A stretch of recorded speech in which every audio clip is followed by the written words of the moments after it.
তুই আর ঠকাইস না মা, ভাইয়ের হাতেই দিস কোনো বাহানা দেখাইয়া। আমার কথা ভুলেও কইস না যেন। শান্তি বেগম ইতস্তত বোধ করলো। টাকাটা নিতে দুবার ভাবে না, জল জল চোখে মেয়েকে বলল, কই পাইলি এত টাহা? তোর না জানলেও চলবো, দিবার কইলাম দিবি। সুরেলা বিরক্ত মুখে বলে উঠল। সে এখন মাকেও ভরসা করতে পারছে না। মায়ের মতিগতি বোঝা দেয়। সে টাকা দিল আর অমনি নিল। একবার নিষেধ করল না। শান্তি বেগম আর জিজ্ঞাসা করলেন না। মুখটা স্বাভাবিক রাখার চেষ্টা করলো। তার চোখ মুখের লোভনীয় পরিবর্তন সূক্ষ্ম চোখে চাইলেই পরখ করা যায়। সুরেলা আবারও চিন্তায় পড়ে। বাইরাতে টাকা পৌঁছাবে তো? পৌঁছালেও পুরো টাকাটাই কি পাবে ভাই, কি জানি। সে চোখ ফেরাতে শাপলার সাথে চোকাচোকি হয়। বোকা মেয়েটা, গন্ডগোল বাঁধাবে না তো? হ্যাঁ রে সুর, ওই বাড়িতে সবাই তোকে মেনে নিয়েছে তো? টাকাগুলো বাক্সবন্দি করে তালা ঝুলিয়ে ওঠেন শান্তি বেগম। সুরেলা স্বাভাবিকভাবেই জবাব দিল। না মেরে উপায় আছে নাকি? শান্তি বেগম খুশি হয় বেশ। এগিয়ে সে দুহাতে মেয়ের কাঁধ ধরে শুধালেন। গিন্নি ভাবি কথা শোনায়, রাগ গোসা দেখায়? একটু রাগ গোস্বা দেখায়, আর এইটাও অস্বাভাবিক কিছু না। যতই হোক ওনার বাড়ির এককালীন কাজ করেছে, তার মেয়েকে মেনে নেওয়া অতটা সহজ না। মুখে অনেক ন্যায় নীতিমালা জব করা যায়, কিন্তু বাস্তবতা ভিন্ন জিনিস। আলহামদুলিল্লাহ ওই বাড়িতে ভালোই আছি আমি। সে তো দেখবার পাইতাছি, সোনায় মোড়ায় রাখছে রিস বাবা। কারো মুখের উপরেই চটাং চটাং কথা কবি না। ওনারা দুই এক কথা শুনাইলে মুখ বুঝা শুনবি খালি। বউকাল হইল গুকাল। 2-1 বছর গড়াইলে সব ঠিকঠাক হইয়া যাইব। সুরেলা মায়ের কথাই হাসে শুধু। শান্তি বেগম হঠাৎ ফিসফিসিয়ে বলেন, জলদি কইরা বাচ্চা কাচ্চা নিস, বাচ্চা আইলে আর ভয় ডর থাকবো না। কিসের ভয় ডরের কথা বলছে বুঝতে অসুবিধা হয় না সুরেলার। মলিন হেসে বলল, ভয়ের কিছু নাই মা, ওই যে কয় না মাটি কামড়া পইরা থাকুম। একাই ইফতারে তদারকি করছেন রেবেকা বানু। ছোট যা সামিনা বেগম রূপসার কাছে বসে আছে। মেয়েটার মাঝে হুট করে কেমন যেন পরিবর্তন লক্ষ্য করা যায়। এই চুপচাপ উদাসী চিত্রে বসে থাকবে তো এই চিল্লাচিল্লি শুরু করে দিবে। কখনো ভয়ে জড়সড় হয়ে শুয়ে থাকবে, বিড়বিড় করবে। ওই ডাকাত তার বুকে বাজে ভাবে ছুঁয়েছে। সে এখন বাজে মেয়ে হয়ে গেছে। কত শত বোঝ, তবু মেয়েটার মস্তিষ্ক জুড়ে সেদিনের বিশ্রী ঘটনাটুকু আলোড়ন সৃষ্টি করে। কিশোরী বয়সটাই এমন, অল্পতেই আবেগ ঘন হয়ে পড়ে। ছোট ছোট জিনিস মন মস্তিষ্কে প্রবল বেগে আঘাত করে। তার বিপর্যয় বেশ দীর্ঘ। রেবেকা বানু বাটিতে কিছু রস বুরিন্দা তুলে নেন। রূপসা খেতে বেশ পছন্দ করে। তিনি রূপসার উদ্দেশ্যে রওনা হবে, খেয়াল করে ঘরের দরজায় কেউ উকি দিচ্ছে। তিনি ছোট ছোট চোখে দেখে সব। মনে হলো ছোট রূপ তার শৈশবে ফিরে এসেছে। তিনি গমগমে আওয়াজ তুলে বলেন, কে ওখানে? শুভা ভয়ে জড়সড় হয়ে দৌড়দার প্রস্তুতি নেয়, তবে পিছু ডাকে থামতে বাধ্য হয়। কাচুমচু মুখে ঘরে প্রবেশ করে, পিটপিট করে রেবেকা বানুর দিকে তাকায়। রেবেকা বানুর কুচকে যাওয়া কপাল শিথিল হয়ে আসে। কোমল স্বরে বলল, উকি দিচ্ছিলে কেন? শুভা শুভা ডানে বামে মাথা নাড়ল শুধু, মুখ ফুটে কিছু বলল না। রেবেকা বানু বিরক্ত হতে নিয়েও হলো না। ছোট্ট শুভার নজর তার হাতের বাটিতে। তিনি কি মনে করি শুধালেন, রসবন্দি খাবে? শুভার কোমল চন্দ্র মুখখানি এমন যে চুরি ধরা পড়েছে। অহংকারী রেবেকা বানুর মুখটায় হাসি ফুটে ওঠে শুভার সরলতায় ঘেরা মুখপাত্র দেখে। হাতের বাটি রেখে শুভাকে কোলে টেনে নিয়ে পিড়িতে বসেন। বাচ্চা মেয়েটাকে দেখলেই প্রাণ জুড়িয়ে যায়। কি সুন্দর শান্ত কোমল চেহারা। বড় হলো রূপসাকেও হার মানাবে। তিনি মেয়েটার এলোমেলো চুলে বিলি কেটে দিয়ে বললেন, শোভা, রসবন্দি খাবে? দিব? শুভা প্রথমে ভয়ে ভয়ে থাকলেও রেবেকা বানুর সহজ আচরণে ভুলে গেল সব। হেসে বলল, কাকি, ওগুলো দিয়ে লাড্ডু বানাবে? রেবেকা বানু সম্বোধনে নাকমুখ বিকৃত করে নেয়। কেমন হিন্দুয়ানা ভাব নিয়ে কথা বলে মেয়েটা। তিনি খানিকটা কঠোর হয়ে বলেন, কাকি ডাকবে না, চাচি আম্মা বলে ডাকবে। কেমন? আম্মু যে বললো কাকি ডাকতে। দামিনীর প্রসঙ্গ উঠতেই রেবেকা বানুর গা জ্বালা করে, খানিকটা রুষ্ট হন। আমি বললাম চাচি আম্মা ডাকবে, ব্যাস, আর কোনো কথা নয়। শুভা ভয়ে ঘন ঘন মাথা নেড়ে স্বীকৃতি দিল। রেবেকা বানু হেসে শুভাকে রসবুন্দিরা খেতে দিল। সাথে সহজ সুরে বাচ্চা মেয়েটাকে এটা ওটা জিজ্ঞাসা করেন। সুবা খুব দ্রুত রেবেকা বানুর সাথে মিলেমিশে একাকার হয়ে গেল। খাওয়ার মাঝে এসে হঠাৎ সাবধানী গলায় জিজ্ঞেস করল, চাচি আম্মা, মাতে বলেছে এ বাড়িতে কিছু দৃষ্ট লোক আমার বাবাকে আটকে রেখেছে। তুমি কি দেখেছো আমার বাবাকে? ক্ষোভের ছাই চাপা আগুন দাউ দাউ করে জ্বলা রেলিয়ান শিকায় পরিণত হয়। কতটা অকৃতজ্ঞ নষ্টা মেয়ে মানুষ। রেবেকা বানু ভেতরে ভেতরে রাগে অগ্নিদগ্ধ হলেও বাইরে শান্ত থাকে। এটা তার দরকারি গুণ। তিনি শোবার কথায় জবাব না দিয়ে পাল্টা প্রশ্ন করেন, তুমি এরকম অদ্ভুতভাবে কথা বলো কেন? মাতে, দৃষ্ট, আরও অনেক কিছুই। মহাভারতে কৃষ্ণ ঠাকুরও তো এমন করে কথা বলেন। আমি কৃষ্ণ ঠাকুরকে অনেক ভালোবাসি। মাতে বলেছেন উনি আমার বাবাকে খুঁজে দিবে। উনিই তো আমাদের এখানে পাঠিয়েছে। রেবেকা বানুর আর শোনা ধৈর্য হয় না। মনে মনে কত শতবার যে আস্তাগফিরুল্লাহ নাউজুবিল্লাহ জপেছে তার অন্ত নেই। তাদের নিশানের মেয়ে এসব কি শিখছে?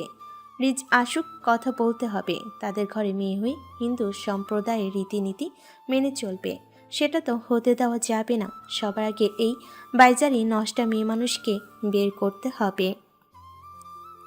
চাচি আম্মা, বললে না তো যে আমার বাবাকে দেখেছো কি না? আমার বাবার কথা অনেক অনেক মনে পড়ে। রেনু দাদা, সিপাইদা, পিয়া তিথির বাবা ওদের সাথেই থাকে। শুধু আমার বাবা আমার সাথে থাকে না। দাম্ভিক অহমিকায় ভরপুর রেবেকা বানুর মনটা নরম হয়ে আসে সুবার ভগ্ন কণ্ঠস্বরে। কি মনে করে সুবার হাত ধরে টেনে নিয়ে নিজ কামরায় চলে যায়। নোমান মাহবুব বিষণ্ণ মনে বসেছিলেন জানালার পাশে। ইদানিং ঘর থেকে বেরোতে মন চায় না। অজানা গ্লানি চাপা কষ্টে বুকটায় হাহাকার করে ওঠে। স্ত্রীর আগমনে ভাবান্তর না দেখালেও ছোট্ট সুবাকে দেখে বিষণ্ণ মুখে ফুলের কলি ফুটতে শুরু করেছে। তবে জড়তার কারণে ডেকে আদর করতে পারে না। রেবেকা বানু রুম জুড়ে কিছু খুঁজে পায়। কাঙ্ক্ষিত বস্তু দেখা মিলতেই তো স্বামীর হাতে ধরিয়ে বলল, নিশানের কাছে কল লাগান তো, রিজের আব্বা। ছোট্ট সুবা চমকপ্রদ ভঙ্গিতে তাকালো। নিশান্ত তার বাবার নাম, তার মানে বাবা সত্যি এখানে আছে? নোমান মাহবুবের প্রশ্নভাজন চাহনি স্ত্রীর ওপর। রেবেকা বানু ইশারায় সুবার ছলছল মুখ পানে তাকাতে বলে। নোমান মাহবুবের বুঝতে বাকি থাকে না। ফোন লাগায় এক বিদেশি নাম্বারে। স্মিত হেসে বাড়িয়ে দেই ফোন। সুবা ফ্যাল করে তাকিয়ে থাকে। সত্যি বাবা নাকি ওনারা তাকে বোকা বানাচ্ছে? ফোন রিসিভ হয়। ফোনের ওপাশ থেকে ভরট কণ্ঠস্বর শোনা যায়। আসসালামু আলাইকুম ভাইজান। হ্যালো ভাইজান, শুনছেন? Hello hello. বাবার সাথে বেশ সময় ধরে কথা হয় না সুভার, তবুও বাবার কণ্ঠস্বর শুনতে অসুবিধা হয় না। বাবার উপর রাগ অভিমান জমেছিল, তা নিমিষে ফিকে হয়ে আসে। ফোনটা ছিনিয়ে নিয়ে কানে চেপে ডুকরে কেঁদে ওঠে। কন্দনরত ফ্যাসফ্যাসে গলায় ডাক দিল, বাবা। বিয়ের পর স্বামীর ঘরে ঠাঁই জুটে মেয়েদের।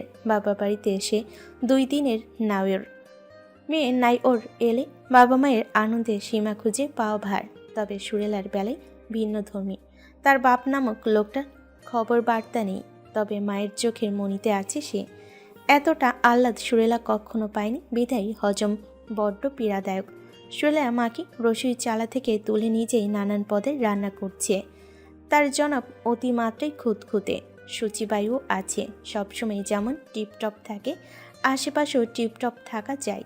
এই কদিনে ও বাড়িতে থেকে জেনেছে।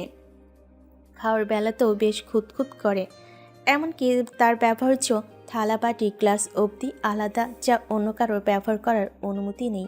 কেউ ব্যবহার করলে জনাব সেগুলো ছুঁয়েও দেখবে না। দারিদ্র্যের আলোয় আলোকিত এই টিনের ঘরে প্রথমবারের মতো অতিথি হয়ে আসবেন উনি। তাকে সম্মান করার সব ব্যবস্থাই করা হয়েছে। তবু মনের কোণে এক দ্বিধা উকি দিচ্ছে। লোকটা যদি এসব উপেক্ষা করে ঘৃণায় মুখ কুঁচকে নেয়, ভাই বহুত কষ্ট পাবে, সে নিজেও অপমানিত বোধ করবে। সব ভাবনা থেকে বেরিয়ে সুরেলা শিলপাটায় মরিচ পিষতে উদ্যত হয়।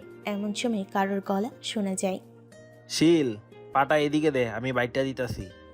নায়র আসছিস আরামায়েশের জন্য, এসব করার কোনো দরকার আসিল না। ভাইয়ের দিকে মুখ তুলে দেখে সুরেলা। চমৎকার হেসে বলল, কি যে কও না ভাই, এসব মেয়েলি কাজ তুমি করবা? অসম্ভব, আমি বাড়তাছি তো। সিনানের মেজাজ বিগড়ে যায় তৎক্ষণাৎ।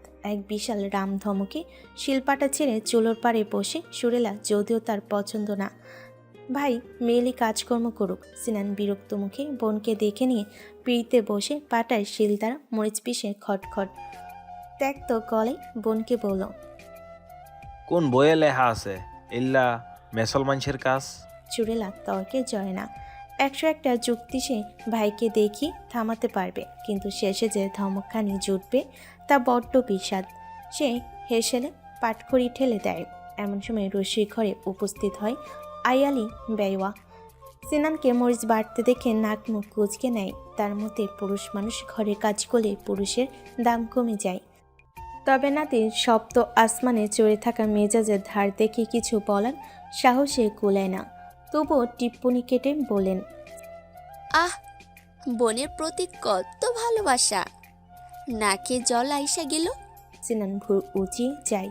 বুড়ি পরনে নতুন কাপড় দেখে তেসরা গলায় বলল, বুড়ি নাজ্জা মেরে দেখা মনে রং লাগছে। নতুন থান পরছস, ভালো ভালো। এল্লা লিপস্টিক লাগাইতি, নাইকা সম্পাল লাহান লাগতো। বুড়ি খুশিতে আটখানা হয়ে বলল, লিপস্টিক পামো কই, সামনের মেলা থেন কিন্না দেশ। এক ঠ্যাং কবরে যাইয়া হইছে, বুড়ি হাউস কি দূর হচ্ছে সামনে থেকে। এই তার ছেড়া খবরদার মরার কথা কবি না। বয়স হইবা কি আমার, 13 কি 14। বুড়ি তুই তো তোর মায়ের পেট ঠেন গলা ফুরাইতেছিস মনে হইল। শুরু হয়ে গেল দুজনের, একজন আদাত আরেকজন কাজকলা। সুরেলা উপভোগ করে সময়টুকুন। ইতিমধ্যে সফি শাপলা এসে হাজির। শাপলা গুটিসুটি মেরে সুরেলার কাছে বসে হাতে হাতে কাজ এগিয়ে দেয়। সফি হ্যাবলা কান্তের মতো দাঁড়িয়ে দাঁড়িয়ে দেখে সব। সিনান মরিচ নিপাস করে বেটে কলপারে শিল্পাটা ধুতে নিয়ে যায়। সফি সুযোগ বুঝে সুরেলাকে বলল, সুরাপা দুলা ভাইয়ের লগে আর কেডাই কেডাই আইব? উনি একাই আসবো কেন বলতো? না মানে এত বান্দা বাড়িতাই আমি ভাবছিলাম আরো মানুষে আসবো, সাথে রূপসা আপাও। সুরেলা দাঁত দেখিয়ে হাসলো। শফিরে, কাহিনী কি? তুই সবসময় রূপসার খোঁজ কেন নিস বলতো? সুফি তর্জনী আঙ্গুল মুখে পুড়ে নিয়ে লাজুক লাজুক হাসলো। কিছু বলবে মাঝখান থেকে মুখখানা শাপলা ফোড়ন কেটে বলল, তোমার ননদিনী হের মনে ধরছে আমারে কয় বিয়ে করাইতে। ও দেখিনি সুরাপা, ওই রাজকন্যা আর কই কি পাইল্লার কালি, তাও বয়সে কত বড়। আম্মা ঝাঁটা দিয়ে ধারাবো তার ছিল শফিরে। বলতে বলতেই পেট চেপে অট্টহাসিতে ফেটে পড়ল শাপলা। সফি ফোঁস করে রক্তচক্ষু নিয়ে যায়। সুরেলা শব্দহীন হাসে। রূপসা মেয়েটার সৌন্দর্যই এমন, ছোট বড় সকলে চোখ ধাঁধিয়ে দিবে। সুরেলা ডালে ফোড়ন দিতে দিতে ব্যস্ত গলায় বলল, ওই দিন ডাকাতের আক্রমণে বেচারির মাথায় কোপ লাগছিল, মরতে মরতে বাঁচছে। ডাক্তার মাথায় চুল সব কাইটটা ফালাইছে, চোখের নিচে কালি জমছে, মুখ শুকাইয়া এইটুকুন, সৌন্দর্য সব ফিকে পড়ছে। তাই বলি বাহ্যিক সৌন্দর্য কদিনের, আজ আছে তো কাল নাই। তাই মনটা সুন্দর কইরা গড়তে হইব। মানুষ মরলেও সুন্দর মনটার মরণ নাই। ঠাস করে শিল্পাটা ফেলে সিনান। উপস্থিত সবাই হকচকিয়ে উঠল। সিনান অবিচল ভঙ্গিতে সুরেলার উদ্দেশ্যে প্রশ্ন ছুড়ে, মানুষ যা চোহে দেহে তাই বিশ্বাস করে, বুঝলি? থোবরা সুন্দর টাহা করি আছে মানে তার পা ছাড়তেই হইব। এ বাদ, তোর ননদের অবস্থা বেগতিক, পাগলটা হল হইব নি। সুরেলা ফ্যাল করে চাই একটু অপে কি হয়। ভাই রূপসার কথা উঠতে কেমন দায়সারা ভাব দেখাতো। সেই ভাই নিজ থেকে মেয়েটার হাল জিজ্ঞাসা করছে। তবে সুরেলার ভাবনা দীর্ঘস্থায়ী হয় না। অসুস্থ মানুষের হালচাল জিজ্ঞাসা করা পুণ্যের কাজ। সে সোজা মনে বলল, আলহামদুলিল্লাহ ভালোই। ডাক্তার বলছে পুরোপুরি সারতে বেশ সময় লাগবে। তারপর সিটি স্ক্যান করলে সব বোঝা যাইব। চঞ্চল মেয়েটা কদিনেই কেমন ফিকে পড়ে গেছে, দেখলে মায়াই হয়। সিনান ঠোঁট চোখা করে ও বলে। সুরেলার পাশে বসা শাপলার মাথায় ঠাস করে চর মেরে বলল, দিন দিন কাইল্লানির মতন হইতেছিস। চুনু পাউডার মাখবার পারিস না, মুখ দিয়া খড়ের মতন ওগুলা কি উঠতাছে? শাপলা প্রথমে রাগে গজগজ করলো সিন ভাইয়ের, পরবর্তী কথাগুলোই আকাশে বাতাসে উড়ে বেড়ায়। সিন ভাই তার খেয়াল রাখছে, তবে কিশোরীর ভেতরে আবেগী অবস্থা লুকায়িত করে মুখ মুচড়ে বলল, যাই উঠুক, আর আমি কাইলা ভূত বা পেতনি হই, তোমার তাতে কি সিন ভাই? আমার আবার কি? তোর মাই তো সেদিন কইলো তোর জন্য পাত্র খুঁজতেছে, বিয়া দিব তরে। এমন সুরত দেখলে তো পাত্র কঞ্চিতলা থাইকা পকার পার। সিনানের হাস্য রসাত্মক কথার পৃষ্ঠে কিশোরীর মনটা খান খান করে ভেঙে যায়। আকাশ ভেঙে পড়ে জমিনে। সেই ভগ্ন বিদারক দৃশ্য সবই কল্পনার চল, তবু নিজেকে স্বাভাবিক রেখে জবাব দিল, অমন পাত্রের মুখে ঝাঁটা বাড়ি। সিনান ভুরকুচকে চাইলে শাপলা রাগ দেখিয়ে চলে যায় নিজ বাড়ির উঠোনের দিকে। নিরাপদ দূরত্বে নিশ্চিত হতেই চড়া গলায় হাঁকে, আমার শুরুত না থাকলেও গুণ আছে, তার সেরা সিন তোর কি আছে? ওই ভাঙ্গা টিনের মেজাজ ছাড়া তোর কপাল সুন্দরী বউ থুকু মরার কমু কি আর কইছি কি? তোর কপালে কাইলা ফুকফুকা ইয়া বড় দাতাল রাক্ষসী জুটব, যে তোর ঘাড় মোটকাইয়া রক্ত চুইসা খাইব। এই দিলাম বড্ডা ফু। সিনান তেরপুরে আসতে নিলে শাপলা গায়েব। উপস্থিত সবাই হাসতে নিয়েও পারে না। সবই এক হাতে মুখ ঢেকে নতুন বইদের মতো হাসে। সিনান শানিত দৃষ্টি ফেলে তা মলিন হয়ে আসে। আয়ালি বেওয়া সিনানের মেজাজকে তোয়াক্কা না করে মিনমিনে স্বরে বলল, কি জানি, আমি তো দেখতেছি ওই বাসাল সেমরি এই খিটখিটা পোলার কপালে নাচতেছে। আমি কি ভুল দেখতেছি বুবু? শেষ প্রশ্ন সুরেলার জন্য। সুরেলা মুখ টিপে হেসে বলল, নানিবু, তোর কি দিনের বেলায় তারা দেখার শখ জাগছে? আয়ালি বেওয়া সংকেত বুঝে চুপ থাকে। সিনান শক্ত কিছু বলতে নিবে, সফিতাকে থামিয়ে দিয়ে তার পক্ষ থেকে বলল, নানিভু, আমার বইনরে নিতে রাজকুমার আইব, তার হাতেই দিমু। তোমার তার সেরা নাতির আসমানের চাঁদ লাগবো, তাই আসমানের চাঁদ খুঁজা লও।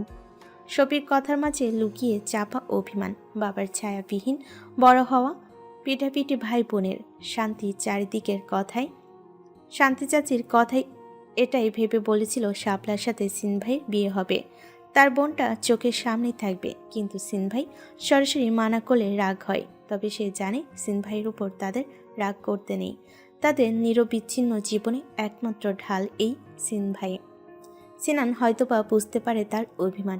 এগিয়ে সে ধুমধাম পিঠে বসিয়ে বলল, আমি মানুষ ভালো না, বুঝলি সবই? আমি আর তুই মিল্লা ভালো দেখা এখন পাত্র খুঁজে শাপলারে পাত্রস্থ করবো। সফি পিঠ বাঁকিয়ে চেঁচিয়ে উঠল, আমি কি সরকারি মাল যে যখন পারো মারো? তুই হলি সিনাল সাহেলের পছন্দের মানুষ, তোরে মারতে আমার ভাল লাগে। সফি পিঠ বাঁকিয়ে বিড়বিড় করে তার চেহারা তুলোধনা করে। সুরেলা হাসি ক্ষীণ। এসব আর নতুন কি? তবে স্বামীর আলয়ে কিছুদিন অতিবাহিত করার পর বুঝতে পারছে এসব আসলে কি ছিল। নরিজ আসে সন্ধ্যার দিক দিয়ে, এসে বেশ বিব্রত বোধ করে। এই যে এলাহি আয়োজন, সে কিছু বলতে নিয়েও বলতে পারে না। সুরেলার আশাভরা চোখ দুটো দেখে সবার সাথেই ইফতার সেরে নিল। এখন চৌকিতে বসে আছে বিরক্ত মুখে। শাপলা নামক পাগলিটা বিরোধীনভাবে বকর বকর করে কানের মাথা খেয়ে ফেলছে। সফি ময়লা দাঁত দেখে হেসে এগিয়ে এসে পাশে বসল। নরিজ ভদ্রসুলভ হাসার চেষ্টা করে বলল, শফি সাহেব যে, কি অবস্থা? মাথায় তেল কম কম লাগছে, আর একটু ঢালতে। সফি তেল চিটচিটে মাথায় হাত ঘষে। সরিষার জাজল ঘ্রাণে নরিজের হাত নিষ্পিস করে। অগোচরে একটু দূরত্ব মেপে বসল। ব্যাপারটা শাপলা লক্ষ্য করে বকর বকর থামিয়ে বলল, দুলা ভাই হুচ্চুর মুচ্চুর করেন কেন? পেট মোচর দিতাছে? নরিজ ভুরকুচকে প্রশ্নাত্মক চোখে চায়। শাপলা পরস্পর ভিঞ্চি কাটল। খাস বাংলায় জিজ্ঞাসা করল, ট্যাংরা মাছের মতো তিরিং বিরিং করেন কেন? হাগা ধরছে পায়খানা ওই কলপার খেন 20 হাত দূরে, বদনা কলপারেই পাইবেন। নরিজ হুট করে চৌকি ছেড়ে উঠে দাঁড়ালো। গায়ের লোমকূপ কেমন শিরশির করছে। শাপলার দিকে তাকিয়ে শীতল গলায় ধমক দেয়। Will you please shut your ছি মার্কা কথাবার্তা, এসব ছি মার্কা কথাবার্তা আমার সামনে বলবে না। ছি, আবার কেমন মার্কা? কোনো দিন উনি শুনি নাই তো। এই সফিস, শুনছিস? বোনের কথায় বিজ্ঞ সুরে জবাব দিল সফি। হয়, এইটা রিজ ভাইয়ের মার্কা। আমার ভাই তোমার ভাই, রিজ ভাই রিজ ভাইয়ের মার্কা সি মার্কা। সি মার্কায় দিলে ভোট, শান্তি পাইব গ্রামের লোক। সফি এক হাত তুলে উঁচু গলায় বলে ওঠে। নরিস বিরক্ত হতে নিয়েও হেসে ওঠে শব্দ করে। সফির গালে আলতো চাপড় মেরে আবারও চৌকিতে বসে। সফি চৌকিতে পা তুলে উঠে বসলো। নরিস খেয়াল করে তার পায়ে ময়লা, পা ধোয়ার ধারে কাছেও যায়নি। তার সচিবায়ু সিনা টান টান করে উঠে দাঁড়ালো, তবে কিছু বলল না। সফি নরিজের পিঠ পিছনে হাঁটু ভর দিয়ে বসে ঘাট টিপতে টিপতে বলল, দুলা ভাই, সামনে নির্বাচনে আপনি চেয়ারম্যান পদে দাঁড়াইয়েন, আমি গার্ল ফাইটটা স্লোগান দিমু। আচ্ছা, তোর সুর আপা কোথায়? আমাকে এখানে বসিয়ে কোথায় হাওয়া হলো? নরিস ব্যতিব্যস্ত গলায় বলে ওঠে। শাপলা মুখ মুচড়িয়ে বলল, আপা হাইসার পারে রান্তাছে। আপনি তো নবাবজাদা, নবাবের জন্য শাহী ভোজের আয়োজন করতাছে। ডাক দাও তো, বাড়ি ফিরতে হবে। এইটা তো আর বাড়ি না, মুগরির খোপ। মুগরির খোপে থাকবার না পারলে বিয়ে কেন করছেন? শুনিয়ে শুনিয়ে তেরা পাকা সুরে বলে। শাপলা চলে যায় সুরাপাকে তলব করতে। নরিস ত্যক্ত বিরক্ত। এই মেয়ে তাকে সহ্য করতে পারে না, অথচ প্রথমবার তাকে হা করে গিলছিল। সে সফিকে বলল, এই পাগলির আমাতে কি সমস্যা? সুরাপার উপর রাইগা আছে, তাই আপনার উপর রাগ দেখাইতাছে। সুরের উপর রেগে কেন? সফি জবাব দিবে ইতিমধ্যে সুরেলার আগমন ঘটে। নরিস চোখ তুলে দেখে কোমরে আঁচল বাঁধা, খোপা করা চুল, হাতে কিছু অবাধ্য চুল কপালের কানের পিছে ছড়িয়ে পড়েছে। কপালে সেদো জল চিকচিক করছে, যেন অজগর পাড়ার এক পাকা গিন্নি। নরিজকে বিমোহিত দৃষ্টিতে তাকিয়ে থাকতে দেখে সুরেলা একটু ইতস্তত বোধ করে। লুইচ্ছা লোক, সে সফির দিকে কোনা চোখে তাকাতে সফি ভূতের মতো গায়েব হয়ে গেল। সুরেলা আঁচলে হাত মুছতে মুছতে আরেকটু এগিয়ে এসে বলল, কিছু বলবেন? কোনো সমস্যা? যা করার জলদি করে ঝটপট রেডি হয়ে নে, বাড়ি ফিরছি আমরা। কাঠখোট্টা গলায় সুরেলার মন খারাপ হয়। সুরেলার ওই ভাইয়া। জড়তা কাজ করে সুরেলার। নরিচ খোলা দরজার দিকে একপল তাকিয়ে হাত বাড়িয়ে কাছে টানে। পকেট থেকে রুমালটা বের করে কপালে ঘাম মুছে চিবিয়ে চিবিয়ে পড়ল, তোর মতলব সুবিধা ঠেকছে না ডার্লিং, এটা কিন্তু কথা ছিল না। সুরেলা কাজলে আঁকা চোখ চিকচিক জল লুকানোর অভিপ্রায়ে মুখখানি নত করে। নরিচ ফোঁস করে শ্বাস ফেলে পড়ল, ডার্লিং তাকা আমার দিকে। সুরেলা তাকায় না, বরং আরেকটু ঝুঁকে নেয়। অভিমানী গলায় বলল, 2 মুঠো ভাত তো খাইবেন নাকি? গরিবের ঘরে তাও খাওয়া নিষেধ। নরিচ বিরক্ত হয় সুরেলার কথায়। সে কখন বলল খাবে না? বউ তার সুতিবায়ুর কথা মাথায় রেখে এত কষ্ট করে নিয়ে যাতে রান্না করেছে, আর সে খাবে না? সে তো শুধু এখানে থাকার বিপক্ষে। বউ ছাড়া 29 বছর কাটিয়েছে, এখন আর একটা রাতও বিসর্জন দেওয়ার মানে হয় না।